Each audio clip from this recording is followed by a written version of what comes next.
Kamu sudah bukan penonton lagi. Kamu sudah keluar dari teater. Kamu sedang di luar menghirup udara segar. Namun mereka masih terus menoleh ke arah kursi kosong, mencari-cari kamu. Artinya begini, diam kamu itu bukan kelemahan. Kamu memang tidak ada di ruangan itu, tapi ego mereka lah yang terus-menerus mencari kamu. Mereka mengunggah foto dengan orang baru, tapi tetap mengecek apakah kamu sudah melihat cerita mereka. Mereka bilang, aku jauh lebih bahagia sekarang. Tapi mata mereka akan mengamati sekeliling dengan tajam saat namamu disebut.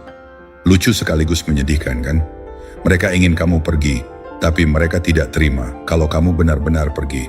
Seperti kata Marcus Aurelius, jiwa seseorang diwarnai oleh pikirannya.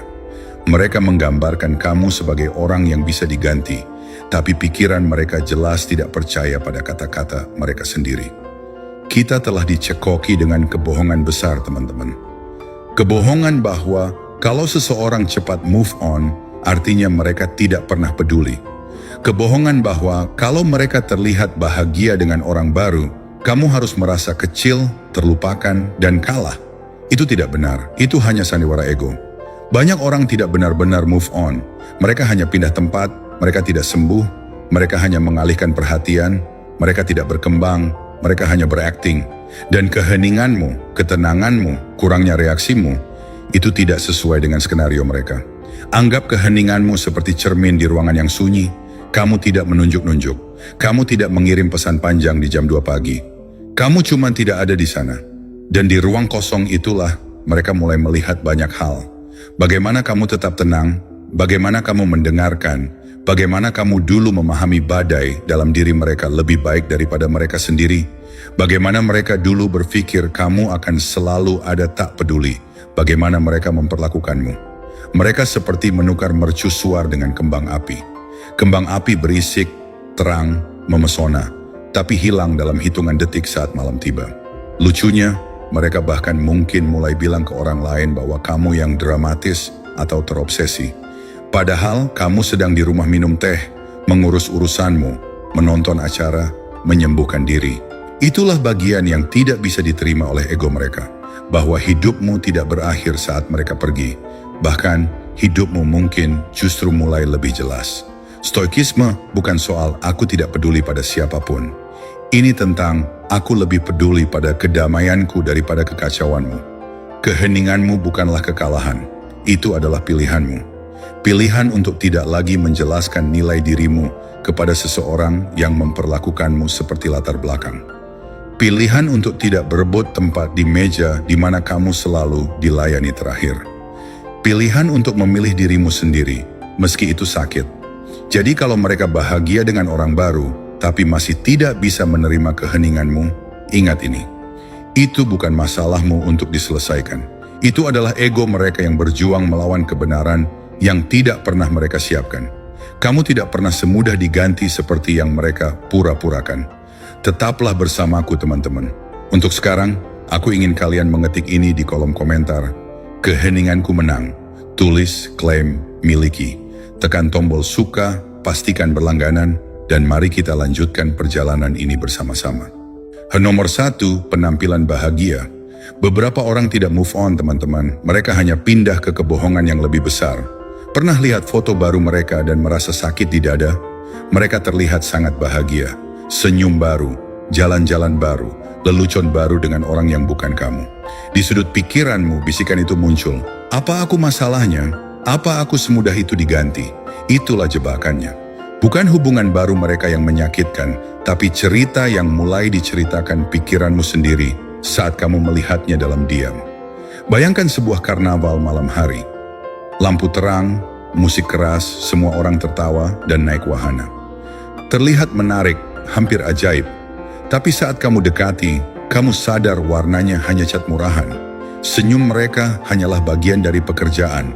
Dan saat listrik padam, semua keajaiban itu lenyap dalam gelap. Itulah kebahagiaan palsu. Bersinar terang di luar, tapi tidak bertahan saat lampu padam dan kebisingan reda. Kebahagiaan sejati tidak butuh panggung. Tidak perlu terus diposting, terus dibuktikan. Seperti kata Seneca, bukan orang yang memiliki terlalu sedikit yang miskin, tapi orang yang selalu menginginkan lebih. Menyedihkan, bukan? Seseorang yang benar-benar damai tidak akan menginginkan perhatianmu, sementara mereka seharusnya lebih baik tanpamu. Tapi pikiranmu awalnya tidak melihat itu, kan? Ia hanya melihat mereka menggandeng orang lain. Ia berbisik, mungkin aku tidak cukup baik, mungkin aku membosankan, mungkin aku cuma batu loncatan. Kamu mulai membandingkan dirimu dengan orang baru itu. Lebih menarik, lebih lucu, lebih menyenangkankah? Apa mereka memperbaiki semua kesalahanmu? Disinilah ketakutan berbicara paling keras. Takut dilupakan, takut diganti, takut bahwa yang kamu berikan tidak istimewa, hanya sementara. Rasa takut punya cara mengubah penampilan mereka menjadi mimpi burukmu. Ini kebohongan yang kita bongkar hari ini. Cuplikan momen terbaik mereka bukanlah bukti kesembuhan mereka. Hubungan baru mereka bukan bukti bahwa kamulah masalahnya. Banyak orang tidak menciptakan kebahagiaan. Mereka hanya mengalihkan perhatian dari kekosongan yang mereka tolak untuk dihadapi. Mereka loncat dari satu hati ke hati lain seperti ganti saluran TV, tanpa pernah menghadapi kebisingan statis di baliknya. Keheninganmu membuat kebisingan itu terdengar lebih keras.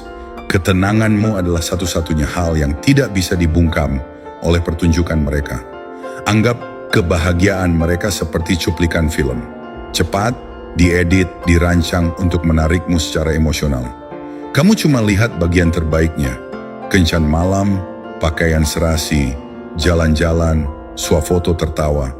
Tapi cuplikan film tidak pernah tunjukkan pertengkaran dalam mobil setelahnya. Tidak tunjukkan rasa tidak aman di mata mereka saat membicarakan masa lalu. Tidak tunjukkan momen saat mereka menggulir terlalu jauh dan melihat foto lamamu. Yang kamu lihat cuma iklan dan pikiranmu lupa bahwa itu cuma iklan. Bukan dokumenter, bukan cerita lengkap.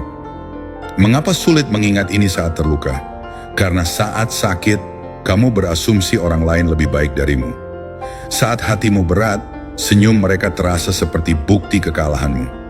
Tapi seringkali, orang yang duduk tenang dengan rasa sakitnya justru yang benar-benar sembuh. Orang yang lari dari keheningan adalah orang yang sebenarnya takut. Seperti kata Marcus Aurelius, kamu punya kendali atas pikiranmu, bukan atas peristiwa di luar. Sadari ini, dan kamu akan temukan kekuatan. Peristiwa di luar adalah kehadiran orang baru. Kekuatanmu adalah pikiranmu, ketenanganmu, responsmu, atau pilihanmu untuk tidak merespons. Mungkin kamu pikir, kalau mereka bisa sebahagia ini, secepat ini, mungkin hubungan kalian tidak nyata. Tapi nyata tidak selalu berarti permanen. Nyata berarti kamu hadir sepenuhnya dengan hati, waktu, energi, dan kesetiaanmu. Dan kualitas-kualitas itu tidak hilang hanya karena ada orang lain di foto. Mereka tidak merendahkanmu dengan memilih orang baru. Mereka merendahkan diri sendiri jika tidak bisa mengenali apa yang mereka punya saat masih memilikinya. Nilai kamu tidak berkurang karena ada gangguan baru mereka. Jujur, ini sakit karena kamu manusia. Sakit karena kamu punya rencana di kepala. Kamu bayangkan masa depan bersama mereka, bukan unggahan foto mereka dengan orang lain. Kamu berikan bagian dirimu yang tidak mudah diberikan. Kamu lihat kekurangan mereka dan tetap bertahan. Kamu lihat luka mereka dan tetap berusaha mencintai. Sekarang rasanya seperti mereka mengambil cetak biru dirimu dan memberikannya ke orang lain. Itu mengapa penampilan mereka terasa seperti penghinaan pribadi. Tapi kenyataannya, ini adalah pernyataan tentang hubungan mereka dengan diri mereka sendiri. Orang yang benar-benar sudah selesai tidak akan mengadakan pesta tiap kali membicarakannya. Mereka melangkah dengan rasa hormat yang tenang, bukan penggantian yang berisik. Dan inilah masalahnya, kalau kamu benar-benar tidak berarti, keheninganmu sama sekali tidak akan mengganggu mereka. Mereka tidak akan peduli kamu lihat atau tidak, bereaksi atau tidak. Tapi mereka peduli. Mereka unggah sesuatu, lalu cek siapa yang lihat. Mereka sebut namamu sekilas untuk lihat apakah namamu masih berpengaruh. Mereka terlihat tenang, tapi dalam hati bertanya, kenapa dia begitu tenang? Kenapa dia tidak berjuang untukku? Apa aku kehilangan lebih dari yang kusadari? Itulah bedanya kebahagiaan sejati dan pertunjukan. Kebahagiaan sejati adalah menikmati hidup tanpa terlalu memikirkan siapa yang sedang memperhatikan. Mengatasi ini artinya berhenti mencoba menang dalam permainan yang tidak pernah kamu setujui untuk dimainkan. Berhenti membandingkan proses pembangunan dirimu yang tenang dengan gangguan berisik yang mereka ciptakan. Menerima bahwa terkadang orang yang terlihat menang di luar justru kehilangan jati diri di dalam. Dan orang yang terlihat sendirian justru sedang menemukan jati dirinya. Stoikisme ajarkan kamu untuk alihkan fokus dari cerita mereka.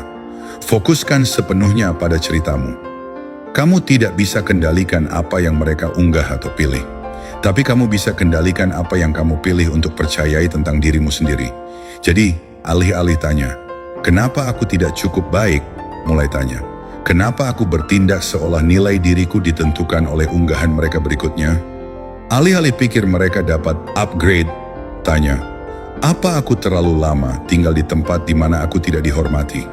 Alih-alih bilang, mereka lebih cepat move on, coba katakan, mungkin aku yang sebenarnya move on karena aku hadapi emosiku alih-alih bersembunyi di balik orang baru.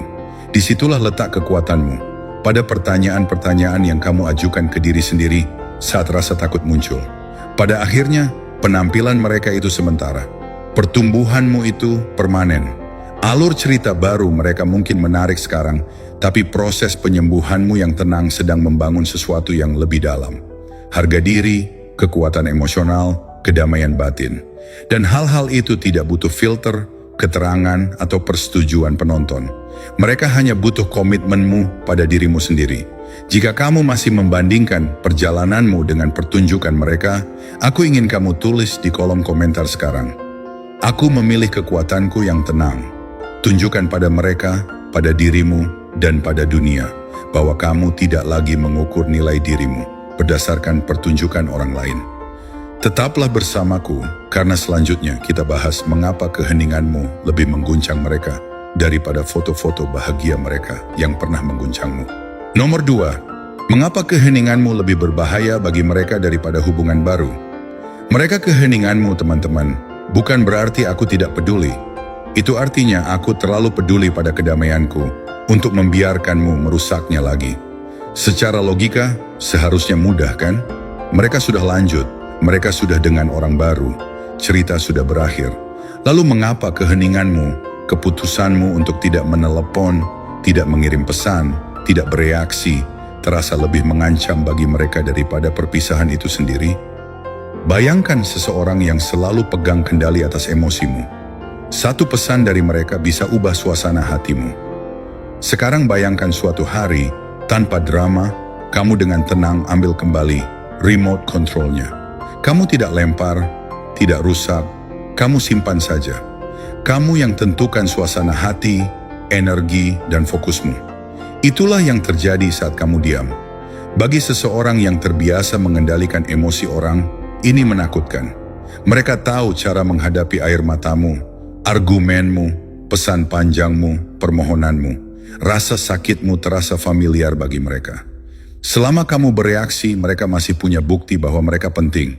Reaksimu adalah makanan untuk ego mereka. Keheninganmu adalah puasa tiba-tiba yang tidak mereka setujui. Keheninganmu berbeda. Ia tidak berteriak, tidak menjelaskan, tidak berkelahi. Karena tidak ada penjelasan, mereka tidak bisa memutarbalikkan fakta. Mereka tidak bisa menang melawannya.